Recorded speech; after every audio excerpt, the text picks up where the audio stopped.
I have my lining panel and my zipper facing panel. Now my lining panel has been interfaced with a woven interfacing. My zipper facing panel has been interfaced with a non-woven interfacing. I like the non-woven because it gives a much sharper finish to your zipper aperture. It was a technique that was suggested to me by one of my lovely testers, Trudy, who said, "Have you ever tried it?" And I said, "Nope." So I gave it a try and she was absolutely right. So I'm shamelessly stealing it now, but I'm not going to claim the glory for it because it wasn't my idea in the first place, but I do use it for every pocket that I do now. So it's well worth investing in some really, really, really cheap non-woven interfacing, and you can pick this stuff up for £1 a metre. A medium weight non-woven interfacing. It doesn't have to be a brand name or anything else, just a bulk standard medium weight non-woven. So on the reverse of our zipper facing panel, I've made the markings already. So a central line from one end to the other, then another line that's 1/4 of an inch to the top and 1/4 of an inch below that central line. Then I've made a mark 1 inch in from either end, and within that rectangle at each end I've added the little triangles. Now these little triangles go from the outer corner to the center line and then back out to the outer corner, and they're approximately 3/4 of an inch long.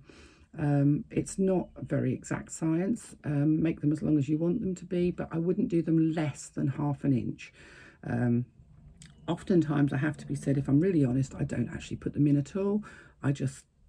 I know that they're meant to be there, but it does give you a good visual guide for cutting. Now, if you fold that panel in half so that the two short ends are together and finger press, it will give you a... Oh, we've got a delivery van outside. I wonder if he's coming for me. I kind of hope so. Not that I've ordered anything, but wouldn't it be nice just to have something random arrive? So that will give you the centre mark on this. Take your lining panel and make sure that you've got your lining panel the right side up. The bottom edge is 13.5 inches. Sorry, the top edge is 13.5 inches across, and the bottom edge is, I believe, 12 3/4, but don't quote me on that because I haven't got the pattern here, but it's slightly shorter. So your lining panels will be narrower at the bottom than they are at the top. So make sure you're working at the top of your panel and not the bottom. You need to draw a line that is 1/2 an inch away from the port on the top, 1/2 an inch away from the top edge of your lining panel.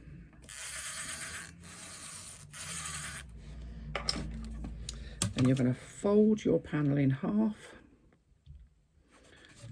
and finger press to find the center of that line and make a mark there again. Take your zipper facing panel and lay it with one edge against the 1/2 inch line that you just made, and make sure that your fold in the center is lined up with the center on your main panel. Now you can pin that in place if you want to. I generally don't. I just push it to where I want it to be. Like I say, I don't do any steps that I don't feel are absolutely necessary. However, if you feel that you want to, please do. Don't miss steps out just because I do. I do it based on many years of experience, and I know a lot of the ladies that do the sew-alongs are not as experienced. So if you feel that you want to do all those steps, please do add them in. I just miss them out because I can. We're going to stitch down both sides of the rectangle now. We're going to backstitch at the beginning and backstitch at the end, but we are not going to stitch the short ends of the rectangle. So make sure you start right on that corner, backstitch.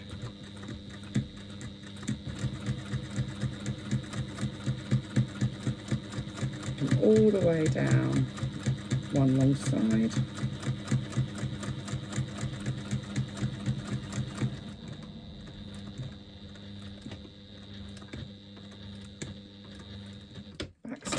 Stitches at the other end.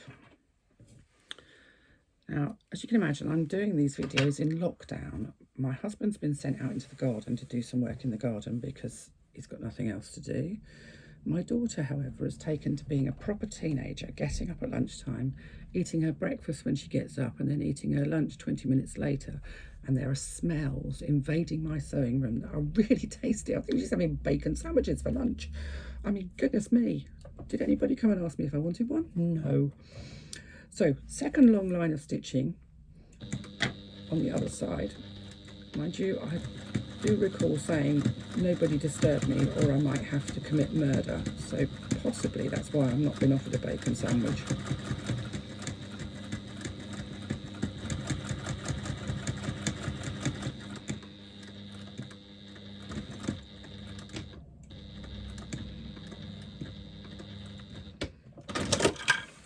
There we go. So we've now stitched down both sides of our rectangle. You can see there. I don't know if you can actually see there. Let's have a look at the back. You can see there, stitched down both sides. So I'm now just going to fold it in half so that I can cut a small hole on that central line. So just a small hole. You can see I'm just poking my finger through on that central line so I can get my scissors in and I can continue to cut along that central line until I get to that triangle that I made at the end, and then I'm going to cut out towards my stitching. Be very careful that you don't cut into your stitching, and be careful that you don't cut further than the stitching. You must stay within the rectangle.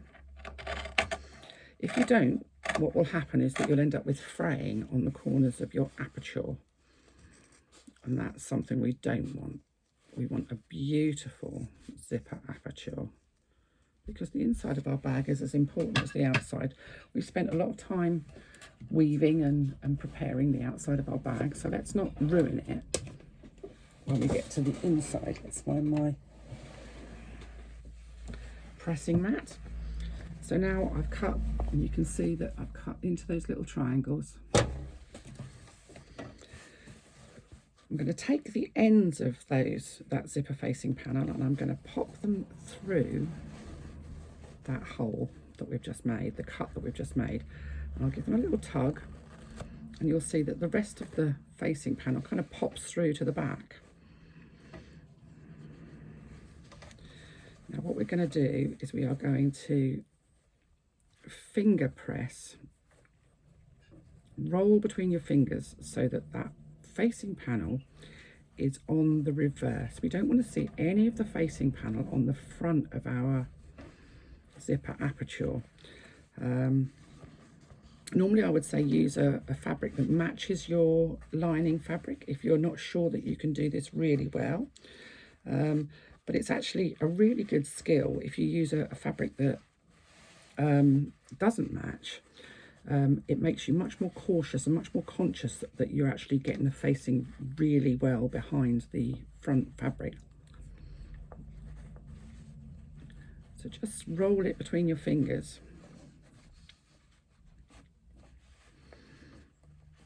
I generally do one side at a time, so once you're happy with your first side, take your iron and press it in place. I always press from the right side of the lining panel as well. When I first started doing this, I used to press from the reverse and couldn't work out why I always got puckers in the corners, and it was because I was pressing from the reverse, not from the right side. So pressing from the right side will reduce the puckering that you sometimes get in the corners. Not stitching those short ends will reduce the puckering that you get in the corners. So give it a really good press. And then do the second side. Again, this is really worth just taking a little bit of time to do. The results will be far better if you take a little bit of time. I think it's very easy when you think you know what you're doing, or when you do know what you're doing, to rush stuff. And I mean, I think I know what I'm doing, but I do find that there's some things that you just have to do slowly to get them right, to get them proper.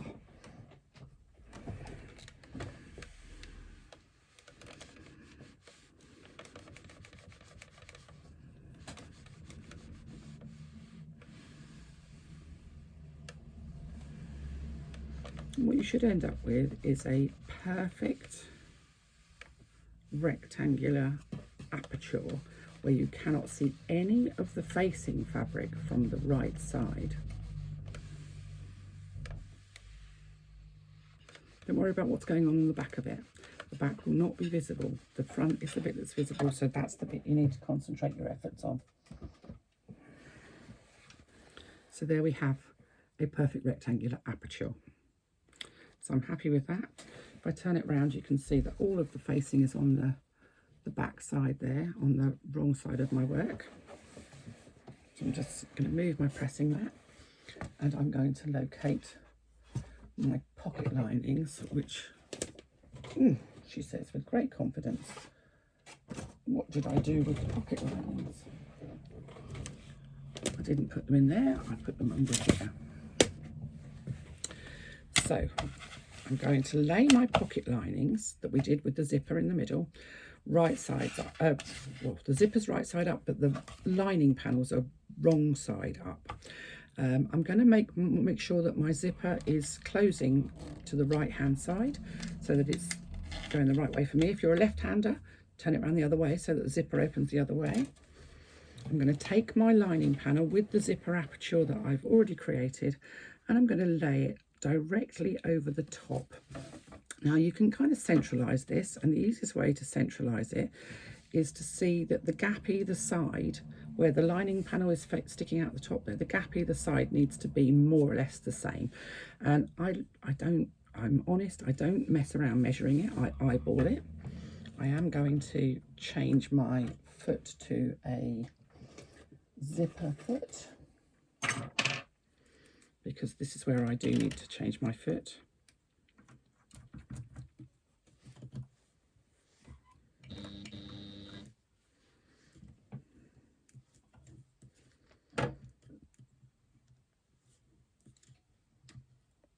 That thread. Now, if you feel that you want to use, a lot of people like to use a little bit of double-sided tape on the side of their zippers to position this and to keep it in place.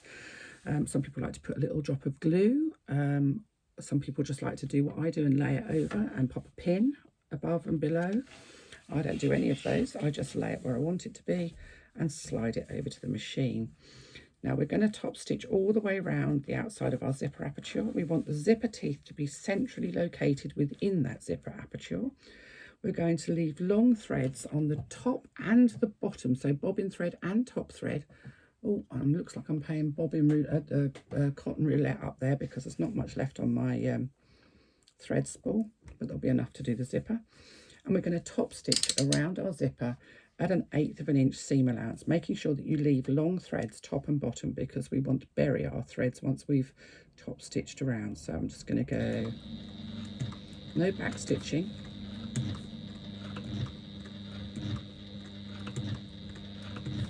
I'm using the nice narrow foot, so I don't need to worry too much about moving that zipper pull, because if you're using a bigger zipper pull or a fancy one with hangy dangly bits, you may need to move the zipper pull as you go past it so that you don't get a wobbly stitch line.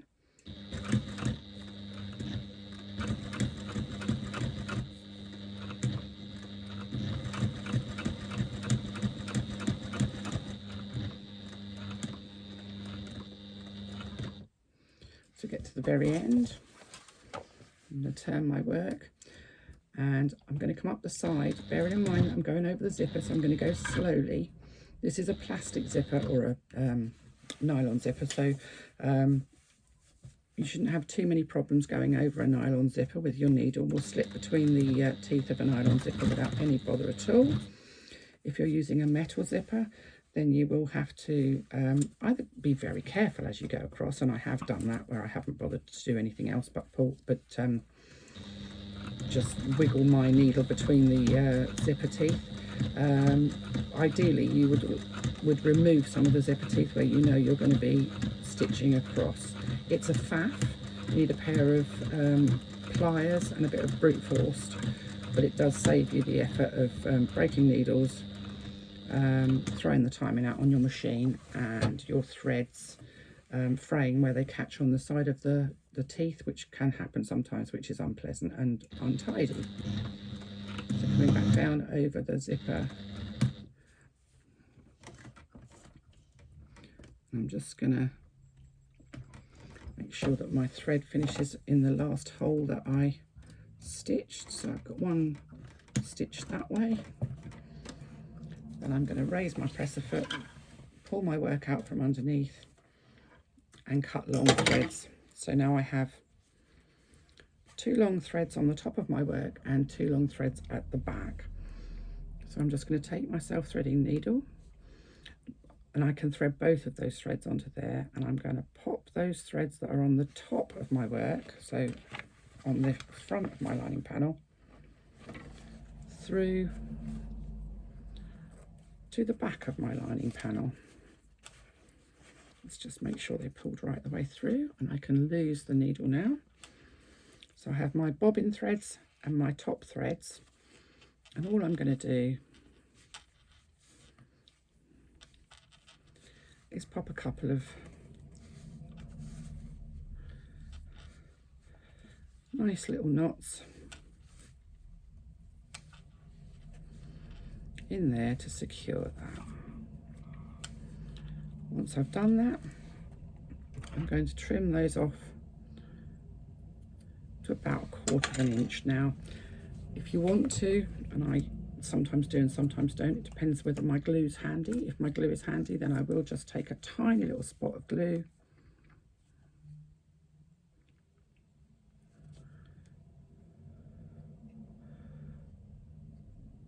and glue those down.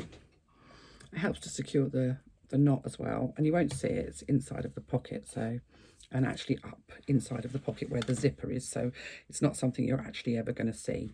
So now your pocket lining is fully attached.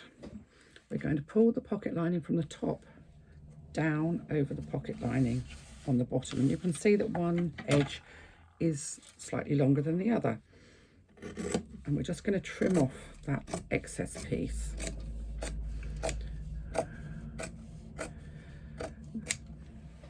We don't need that. We do, however, need our ironing pad again, because on the bottom edge of both of these pocket lining panels, I'm just going to make a rough 1/4 inch hem. I'm going to turn this to the wrong side, and I'm not measuring it, it is eyeballing. I'm going to use my iron to press that in place.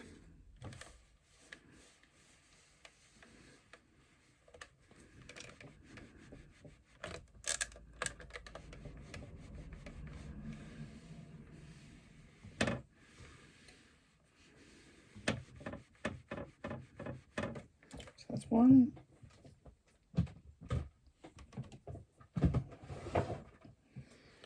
And I'm going to do the same with the other one, but turning it obviously the other way. Still wrong sides together, but basically I want the 2 lining panels to end up at the same length, but both of them to have a small hem, say of approximately 1/4 of an inch. It's not a measured amount. If you feel that you can't eyeball it, you can measure it. It's not a biggie. This will be inside of your pocket, and nobody's ever going to know except for you. What you need is for your 2 lining panels to end up exactly the same length, but both with a turned over hem, a pressed hem at the bottom.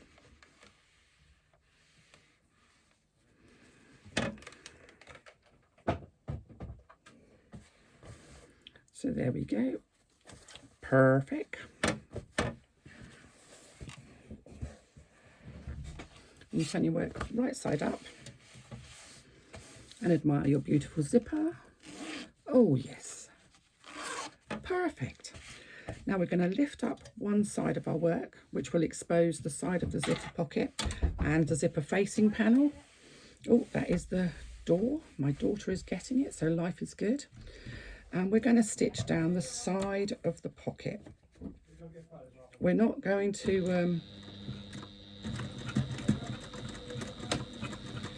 stitch along the bottom of the pocket, just along the side of the pocket.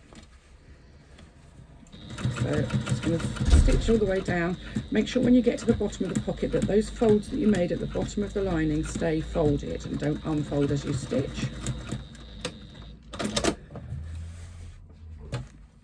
If you've got any excess seam allowance there or any excess zipper, if you haven't trimmed off the edge of the zipper, you can trim it off now. Just reduces bulk in the lining and stops the lining from looking too lumpy.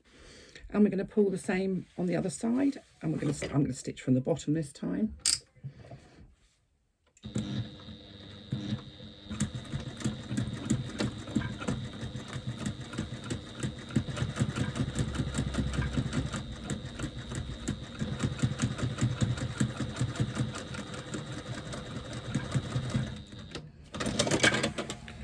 And I've just realised what I haven't done is actually put my slip pocket on.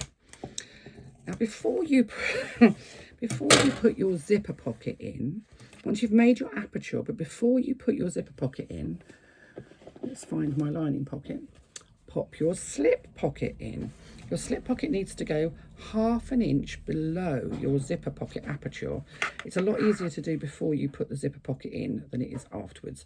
However, I am going to have to do this retrospectively because I have actually completely forgotten to put it in.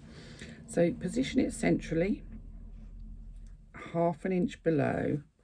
I still have my centre mark there, and I still have my centre mark on my pocket from when I put my tag on. So if you're going to do this back to front like I am, make sure that your zipper pocket lining is out of the way. It's a lot easier to do if you do it properly in the right order.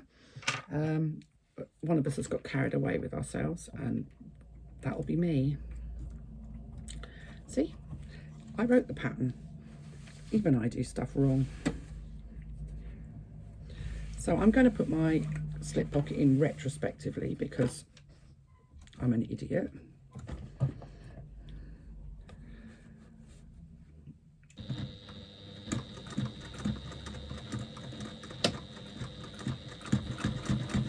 So I'm just going to stitch around my slip pocket at 1/8 of an inch seam allowance.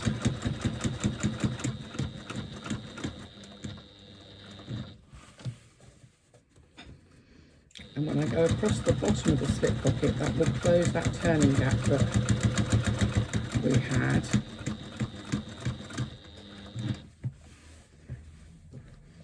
So if you're going to do it this way, make sure you keep your zipper pocket lining out of the way, otherwise you'll be stitching your slip pocket through the lining of your zipper pocket and you'll be swearing later on.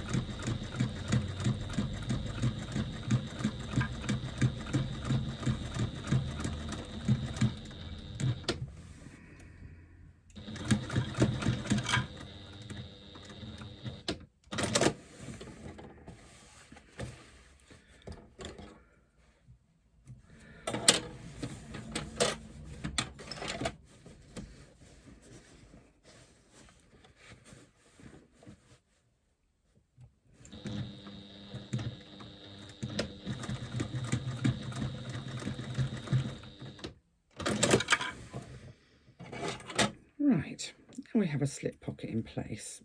Now, at the top of my slip pocket, I don't know if you can see that, I've stitched down the exterior outside, but then I've added a small line across here to create a sort of a triangle in the corner. The top edge of slip pockets is a stress point. This part here is a stress point. We tend to overload slip pockets in our bags. We put our phones in and sunnies and all the rest of it, which is why I don't put great big slip pockets in any of my bags, because I think it makes it much easier to tear. But this area here is a stress point. Adding that extra little bit of stitching, that little triangle, will help to reduce the stress on that pocket, and it means that it's less likely to rip away and tear your lining. If you look at your jeans pockets, you'll find that jeans pockets are exactly the same. They're done with a little triangle at the top to reduce the stress on the top of your pockets, where you stick your hands in and your phone and your wallet and everything else. So I like to do that on slip pockets inside my bag. So there we go. That's one crazy rainbow panel. with a fabulous zipper pocket, and the zipper pocket is open at the bottom, and a retrospectively fitted slip pocket because I'm an idiot. Hey ho, there we go, perfect. And I'll come back with you and show you how to construct our lining.